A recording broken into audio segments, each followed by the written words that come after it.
ఎందుకు చచ్చిపోతున్నావు అంటే శరీరాన్ని ఎందుకు వదిలేస్తున్నావు? ఆత్మ సావదు కదా. ఇవన్నీ మొదట గురువు దగ్గర తెలుసుకోవాలి. మరి కొన్ని జన్మరహితమే అనుకుందాం కాసేపు. ఎందుకు వచ్చింది జన్మ? కర్మ వల్ల జన్మ. చూడు, సింపుల్ పాయింట్. కర్మ వల్ల జన్మ. నువ్వు కర్మ చేయడం అనే ఇంకెక్కడ జన్మ? నువ్వు పాపమో పుణ్యమో చేసావు గత జన్మలో. ఇది పూర్ణబోధ కాదు. నువ్వు పాపమో పుణ్యమో చేసావు, దానికోసం ఆ రుణానుబంధ రూపేణ ఇప్పుడు పుట్టావు. రుణానుబంధ రూపేణ ఒక అత్త, మామ, తల్లి, తండ్రి, భార్య, పిల్లలు. రుణానుబంధ రూపేణ కర్మ చేయబట్టి నువ్వు కర్మ చేయడం మానే. ఇప్పుడు గురువు దగ్గరికి వెళ్ళావు కదా, కర్మ చేయడం మానేవయ్యా, ఎక్కడ జన్మ?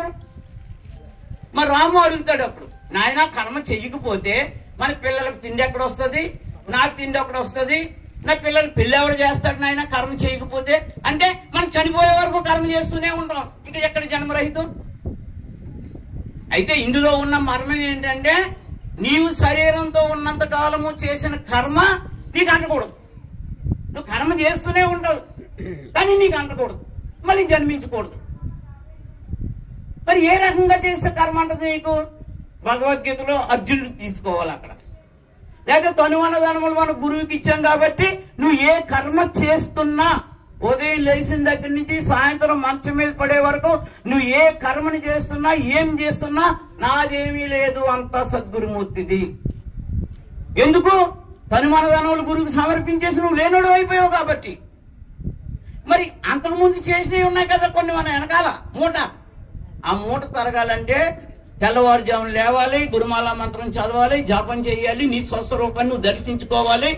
అప్పుడు నువ్వు ఆత్మస్వరూపుడిగా మారినప్పుడు మజ్జిగ వెన్న ఒక చోట పెట్టిన కలవనట్టు నువ్వు ప్రపంచంలో సంసారంలో ఉన్న నువ్వు కలవు. ఒకటి నిరంతరము గురుమంత్రం మాలా మంత్రమే చేస్తావో నీ గురువు చెప్పింది మంత్రం. రెండు, నాదేమీ లేదు అంతా గురువు. అర్జునుడు ఏమన్నాడు? వీళ్ళందరినీ నేను చంపేయాలా, ఈ పాపని ముట్టుకట్టుకొని అన్నాడు. నువ్వెవడోరా చంపడానికి అన్నాడు. నాకు అర్థం కావడం లేదు అన్నాడు. 18 అధ్యాయాలు చెప్పుకొచ్చాడు. సగం అర్థమైంది, సగం అర్థం అవ్వలేదు అన్నాడు. అప్పుడు విశ్వరూపం చూపించాడు. అప్పుడు ఏమైంది? విశ్వరూపం అంటే ఈ జగత్తంతా ఎలాగొస్తుందో ఈ విశ్వం చూపించాడు అర్జునుడికి. అప్పుడు అర్జునుడికి ఏమర్థమైంది? సమస్త సృష్టి పరమాత్ముని మాయ వలన కలిగినట్టు భ్రమ కలుగుతుంది, కొంతకాలం ఉంటుంది, తర్వాత పరమాత్మలోనే లయం అయిపోతుంది.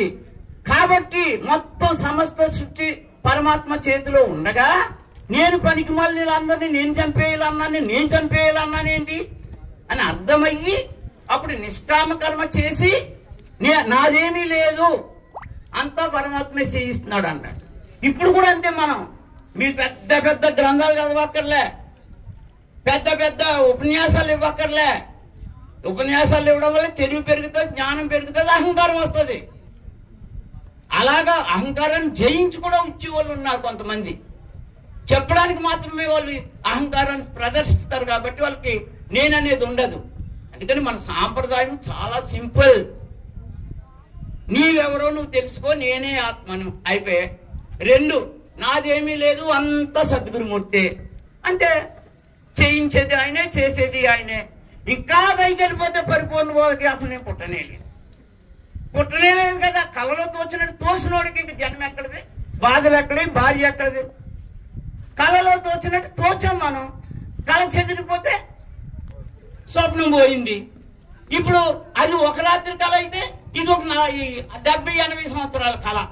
ఇది కళే, అది కళే. అది చిన్న కళ, ఇది దీర్ఘ కళ. ఇది గురువు దగ్గర నువ్వు చక్కగా ఆరుడు చెందు, నీ కళలో ఉన్ననుకో. అందుకే అది చెప్పారు దృష్టాంతం పంచదశిని. కళలో తోచిన శరీరాలు లాంటి వాళ్ళు మనం. కళలో శరీరాలు పుట్టినయా? లేదు, తోచాయి. ఇది బాగా అర్థం అవ్వాలి మీకు. మా శిష్యురాలికి ఒకసారి నేను మంత్రం ఇచ్చి ఇదే బోధ చెప్తే, గురువు గారు ఏంటో పుట్టలేదు అంటున్నాడు, కళలో తోసింది అంటున్నాడు అని 6 నెలల పాటు ఆవిడ ఆలోచన చేసి చెప్పినట్లుగా సాధన చేసి 6 నెలల తర్వాత నాకు ఒక వాక్యాన్ని ఇచ్చింది ఆ అమ్మాయి. ఏమని? గురువు గారు మీరు చెప్పినప్పుడు నాకు అర్థం అవ్వలే, నేను మీరు చెప్పినట్లుగా చేస్తూ చేస్తూ అపోజ్యోతి దర్శనం చేసిన తర్వాత నాకేమర్థమైందంటే ఈ రోజు ఉదయం లేచి సాయంత్రం వరకు చేసిందంతా రేపటికి కల కదా, రేపు ఉదయం నుంచి రేపు సాయంత్రం వరకు చేసిందంతా ఎల్లుడికి కల కదా. ఈ రకంగా నేను బ్రతికంత కాలం చేసిందంతా ఈ నేను విడిపోతే కలే కదా. ఎంత చక్కటి ఆన్సర్ ఇచ్చింది నాకు. కాబట్టి మనందరం కూడా ఎన్ని సభలకు వెళ్ళాం, ఎన్ని ఉపన్యాసాలు ఇచ్చాం కాదు, మనం కలలో తోచిన శరీరాలు మన తీర్థంగా మనసులో పెట్టుకుని మళ్ళీ జనుల వల్ల జరుపు పనులు మానేయకూడదు. జై సద్గురునాథ్ మహారాజుకి. అవకాశం ఇచ్చినటువంటి పెద్దలకు మీ అందరికీ కూడా ద్వాదశ నమస్కారాలు అర్పిస్తున్నాం.